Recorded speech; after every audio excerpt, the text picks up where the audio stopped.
দামি ফোন হাতে থাকার চেয়ে ব্যাংকে দামি ব্যালেন্স থাকা অনেক বেশি স্মার্টনেস। লোক দেখানো বড়লোক হওয়ার চেয়ে সত্যি ধনী হতে শিখুন। আমরা এমন এক অদ্ভুত সময়ে বাস করছি যেখানে মানুষের সফলতা মাপা হয় তার হাতের মোবাইল বা পরনের জামা কাপড় দিয়ে।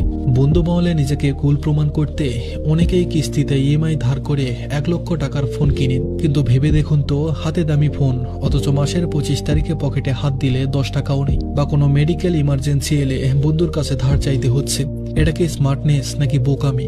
স্মার্টনেস মানে অ্যাপেলের লেটেস্ট মডেল হাতে রাখা নয়।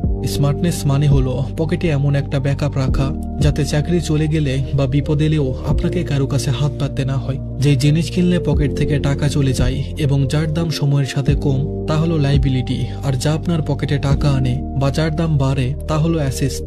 গরিব মানসিকতার মানুষ লাইবিলিটি বাড়ায় আর ধনী মানসিকতার মানুষ অ্যাসেস্ট বানায়। আপনি কোন দলে? যাদের ইমপ্রেস করার জন্য আপনি ধার করে ফুটানি করছেন, বিশ্বাস করুন বিপদের দিনে তারা আপনার ফোনও ধরবে না। তাই নকল ইজ্জত কেনার চেয়ে আসল ব্যাংক ব্যালেন্স বাড়ানো অনেক বেশি শান্তির।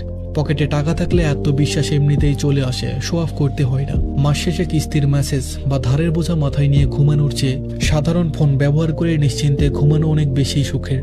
আসল ধনীরা ব্র্যান্ড দেখায় না, তারা তাদের সম্পদ এবং স্বাধীনতা উপভোগ করে। তাই আজ থেকে সংজ্ঞাটা বদলে ফেলুন। লোক দেখানো বড় লোক হওয়ার দৌড় থেকে বেরিয়ে আসুন। ফোনটা একটু পুরনো মডেলের হলেও সমস্যা নেই, যদি আপনার ভবিষ্যতের ফান্ডটা নতুন এবং শক্তিশালী হয়। মনে রাখবেন, টাকা থাকলে সবাই আপনার বন্ধু হতে চাইবে, কিন্তু টাকা না থাকলে ছায়াও পাশে থাকে না। ধন্যবাদ সবাইকে।